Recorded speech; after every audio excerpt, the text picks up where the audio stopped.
Subscribe to Hot Talk on PSX and click the bell icon to get notified.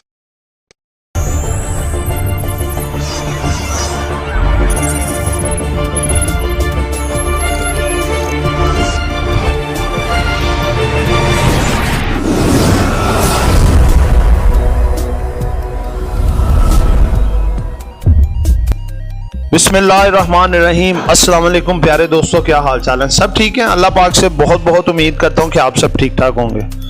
अच्छा दोस्तों, आज की video आपके लिए बड़ी ज़बरदस्त होने जा रही है। वो इस लिहाज से कि जो करंट सिचुएशन है मार्केट की इस वक्त, बिल्कुल सेम टू सेम उस सिचुएशन के लिहाज से वीडियो आपको दे रहा हूँ। क्योंकि देखें, पूरी दुनिया में इंटरेस्ट रेट में इजाफा हो रहा है, इन्फ्लेशन जो है वो बड़ी तेज़ी से बढ़ रहा है और पूरी दुनिया की जो स्टॉक मार्केट्स हैं वो इस वक्त काफ़ी ज़्यादा डिस्टर्ब हैं।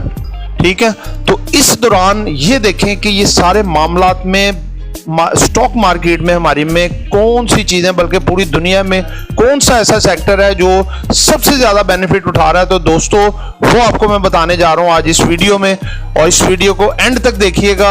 आपको मैं वो सेक्टर भी बताऊँगा जो सबसे ज़्यादा बेनिफिशरी सेक्टर है इस तरह की सिचुएशन में कि सारी दुनिया की स्टॉक मार्केटें पाकिस्तान समेत अगर डाउन भी आती हैं इन तमाम सिनेरियो में, तो पूरी दुनिया में और विद पाकिस्तान वो कौन सा सेक्टर होगा जो बेनिफिशरी भी होगा और सबसे ज़्यादा फ़ायदा भी उठाएगा और पैसा भी कमाएगा। तो दोस्तों, वीडियो को एंड तक देखिएगा। आपको वो स्टॉक भी बताऊंगा उसी सेक्टर में से जो स्टॉक उस सेक्टर में फ़ायदा उठाएंगे। तो दोस्तों, वीडियो मैं स्टार्ट करने जा रहा हूँ, आप नोट भी कर लीजिएगा स्टॉक, और इंशाल्लाह ताला आपको इसका काफ़ी ज़्यादा आगे जाके एडवांटेज होगा। तो दोस्तों, वीडियो स्टार्ट करता हूँ मैं। वो सेक्टर जो है वो आपको मैं बताता हूँ जो सबसे ज़्यादा आपको बेनिफिशरी यानी कि हो सकता है वो सेक्टर और आपको फ़ायदा दे सकता है, वो है बैंक सेक्टर। अब बैंक सेक्टर किस लिहाज से है कि आप ये देखें, सबसे एक जो मेन इसकी लॉजिक है कि इंटरेस्ट रेट जब भी बढ़ता है उससे कंपनीज को नुकसान होता है, क्योंकि उनका जो फाइनेंशियल रिजल्ट्स हैं उसमें बहुत ज़्यादा पैसा खर्च होता है अपना एक्सपेंसेस में, क्योंकि बैंक से उन्होंने जो लोन लिए होते हैं उसके अगेंस्ट उनको काफ़ी सारा इंटरेस्ट देना पड़ता है। अब देखें कि अगर आप साल 2 साल 3 साल पहले आए, इंटरेस्ट रेट हमारा तकरीबन 7 सवा 7 के करीब था। अब इस वक्त 12.25 के करीब तक जा रहा है, यानी कि जो कि वो अपना 7 सवा 7% के हिसाब से दे रहे थे, अब 12.25% के हिसाब से दे रहे हैं, जो कि टू मच है, बहुत ज़्यादा। और इनका लगा लें कि बहुत ज़्यादा एक्सपेंस बैंकों को इंटरेस्ट देने में लग जाता है। और दूसरे नंबर पे देखें कि इसके अगेंस्ट फ़ायदा कौन उठा रहा है? बैंक उठा रहे हैं। बैंक जो कि पहले 7% 7.5% देते थे, अब वही 15% या 12.5% 13% इनसे ले रहे हैं वो इंटरेस्ट, और इनको इनके मंथली वाइज अरबों रुपए का इनके अकाउंट्स में इजाफा हो रहा है और बहुत ज़्यादा बेनिफिट उठा रहे हैं ये। तो दोस्तों, अभी फिल वक्त तो बैंक्स, क्योंकि पूरी होल ऑफ द मार्केट पे काफ़ी ज़्यादा प्रेशर था और लोगों को, इन्वेस्टर को समझ नहीं आ रही थी कि हम क्या करें, और इस वजह से पैनिक में आके सेलिंग वगैरह भी उन्होंने की और सारे मामला भी चले। लेकिन अब आप देखिएगा आगे, चूँकि अब समझ लग रही है सबको कि कौन सी चीज़ या कौन सा सेक्टर फ़ायदा उठाएगा, तो उस लिहाज से वो सेक्टर अब आप देखिएगा ग्रीन भी होगा, पॉजिटिव भी होगा और ऊपर भी आएगा, वो बैंक सेक्टर है। ठीक है ना? तो बैंक सेक्टर जो है इसको हर लिहाज से फ़ायदा है, क्योंकि ये देखें, एक और आपको मैं एस्पेक्ट ये बताता हूँ। एक तो ये था जो इंटरेस्ट रेट का, दूसरे नंबर पे ये देखें कि टी बिल्स का मामला भी बहुत ज़्यादा इस वक्त डिस्कस में आ रहा है कि ये इनके टी बिल्स के रेट इतने क्यों बढ़ रहे हैं। उसकी वजह यही है, देखें कि गवर्नमेंट के पास इस वक्त पैसा नहीं है, पैसा उसको चाहिए। पहले ये होता था कि स्टेट बैंक पैसा दे देता था बगैर किसी इंटरेस्ट के, बगैर किसी मार्कअप पे, और गवर्नमेंट को पैसा मिल जाता था, वो बेदरेग होकर इस्तेमाल करती थी और मामला चलाती थी, लेकिन वो स्टेट बैंक को पैसा जो है वो उसी रेट पे वापस करना पड़ता था। अब ये टी बिल्स के ज़रिए जो है इनको बड़े हाई रेट्स पे पैसा बैंकों की तरफ से इशू किया जा रहा है, और जो है वो उस चीज़ का भी फ़ायदा जो है बैंकों को हो रहा है, क्योंकि इन्होंने बड़े हाई रेट पे वो भी इंटरेस्ट गवर्नमेंट से लेना है और कंपनियों से भी लेना है, और काफ़ी ज़्यादा एडवांटेज बैंक्स इस वक्त उठा रहे हैं। तो दोस्तों, इस तमाम चीज़ों की मद में मैंने 5 ऐसे बैंक स्टॉक निकाले हैं जो कि इस वक्त सबसे ज़्यादा बेनिफिट्स ले रहे हैं और सबसे ज़्यादा इन्होंने लोन्स कंपनियों को दिया हुआ है, और उसका थोड़ा जिक्र मैं आपके सामने करूंगा। पहले तो आपको बता देता हूं कि वो स्टॉक्स देखें कौन से हैं और किस तरह से वो फ़ायदा उठा रहे हैं। तो दोस्तों इसमें देखें, सबसे पहले जो है वो बैंक अल हबीब है। बैंक अल हबीब अपने बॉटम पे इस वक्त खड़ा है, अपने 3 मंथ्स की लो वैल्यू पे 65 रुपये 15 पैसे पे, और लास्ट टाइम का इसका जो रेट है वो 60 रुपये 98 पैसे है। माइनस में था पैनिक की वजह से, हालांकि इसके माइनस में आने की कोई वजूहत नहीं बनती थी। मार्केटें तो इसी वजह से अपना इंडेक्स लूज कर रही हैं या अपने रेट्स जो कंपनी लूज कर रही हैं, क्योंकि जो इंटरेस्ट रेट है उसमें दिन ब दिन इजाफा हो रहा है, क्योंकि इन्फ्लेशन रेट बढ़ा है। तो ये लाजमी होता है कि इंटरेस्ट रेट बढ़ाना, वरना वो जो है मामला बहुत ज़्यादा ख़राब हो जाते हैं। तो इस वजह से ये पूरी दुनिया में इंटरेस्ट रेट बढ़ने की वजह से पाकिस्तान में भी क्योंकि इन्फ्लेशन बहुत ज़्यादा ऊपर आ रहा है, तो यहाँ पे भी इंटरेस्ट रेट बढ़ाया जा रहा है।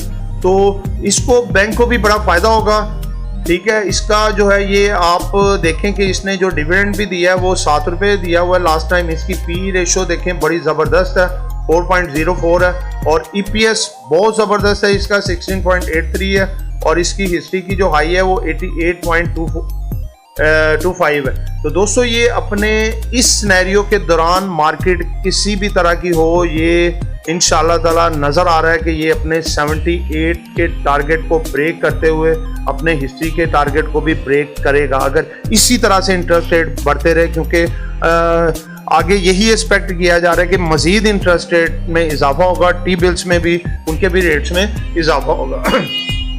तो दोस्तों ये था पहला बैंक अल हबीब। दूसरे नंबर पे हबीब बैंक लिमिटेड। तो दोस्तों ये भी देखें, ये 2 दिन से मुसलसल माइनस में था। बड़ा अच्छा इस वक्त गोल्डन चांस है इसको बाय करने का। 106 रुपये इसका लगा लें कि 3 मंथ्स का भी और 1 ईयर का भी लो है, और जो 3 मंथ्स का हाई है 125 रुपये है, और 1 ईयर का हाई जो 137 रुपये है।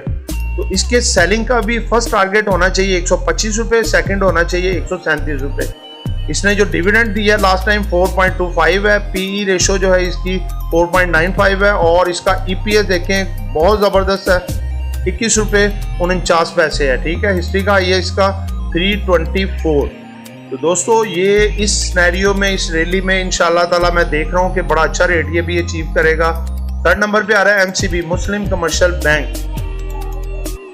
तो दोस्तों मियां मंशा का बैंक है, ये होल्डिंग सबसे ज़्यादा उसके पास इस वक्त 150 रुपीज़ पे ये ट्रेड हो रहा है, और हिस्ट्री का जो इसका 3 मंथ्स का लो है वो 141 है, और 1 ईयर का भी लो 141 है। ऑलमोस्ट ये अपने लो पोजीशन पे है।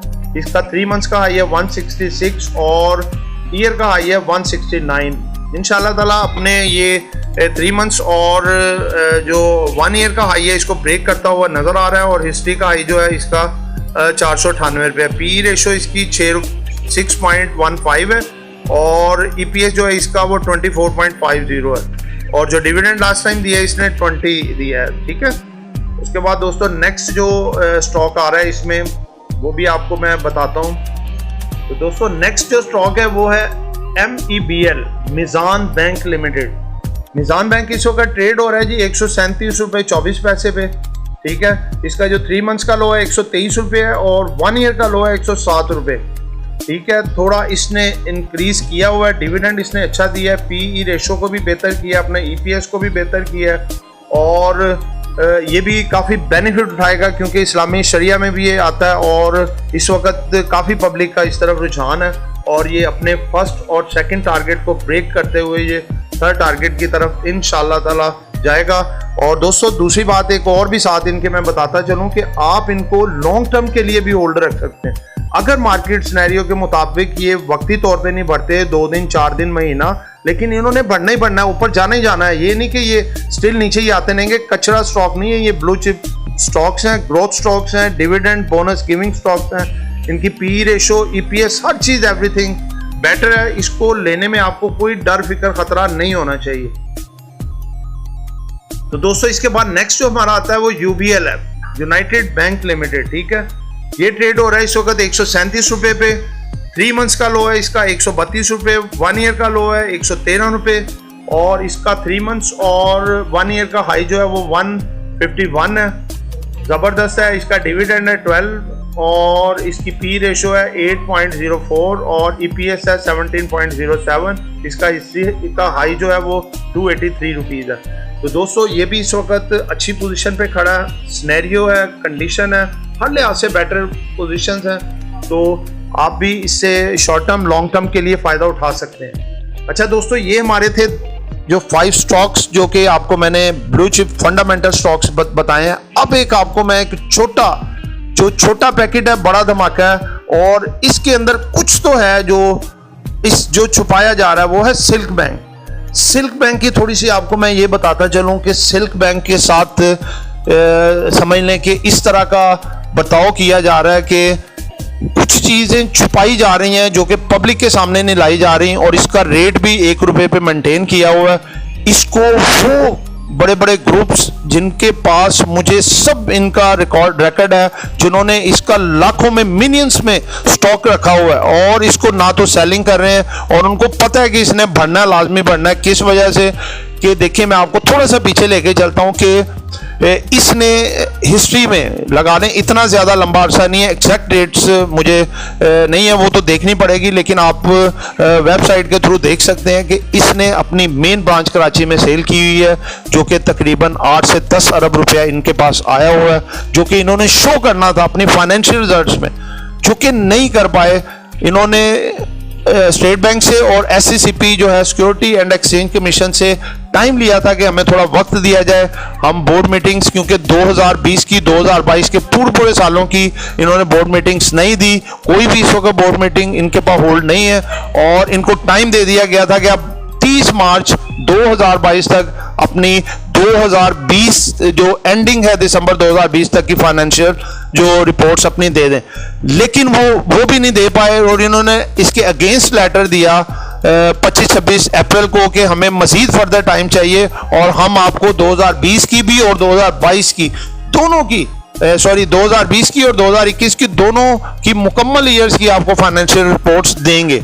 आप देखिए ना, छुपाया जा रहा है अभी। आप ये देखें कि मुकम्मल तौर पे ये बड़े बड़े कार्ड्स में लोन दे रहे हैं, पर्सनल लोन दे रहे हैं, और इतना ज़्यादा ज़बरदस्त किस्म का ये बैंक भी चल रहा है बाकी बैंकों की तरह। उनके अगर 100 में रेट है तो इसका 1 रुपये पे क्यों है? ये एक लॉजिकल बात है सोचने वाली। तो आपने ये देखनी है। तो पिछली बात को मैं दोबारा लेके चलूंगा कि इन्होंने जो 25-26 अप्रैल को लेटर दिया स्टेट बैंक और SCCP को कि हमें टाइम दिया जाए कि हम इनकी मुकम्मल 2 सालों की आपको रिपोर्ट्स देंगे, तो इसके अगेंस्ट दोबारा से स्टेट बैंक ने और सिक्योरिटी एंड एक्सचेंज कमीशन ने इनको टाइम दे दिया है 30 जून 2022 तक। इन्होंने 2020 के मुकम्मल रिजल्ट्स देने हैं, और 30 सितंबर 2022 तक इन्होंने 2021 के पूरे साल के रिजल्ट्स देने हैं। और दोस्तों, ये टाइम एक्सटेंड दिया गया, ये इसके लिए पॉजिटिव न्यूज़ है, क्योंकि इस पे तलवार लटक रही थी। इन्होंने किसी भी किस्म की बोर्ड मीटिंग इनके पास होल्ड नहीं है।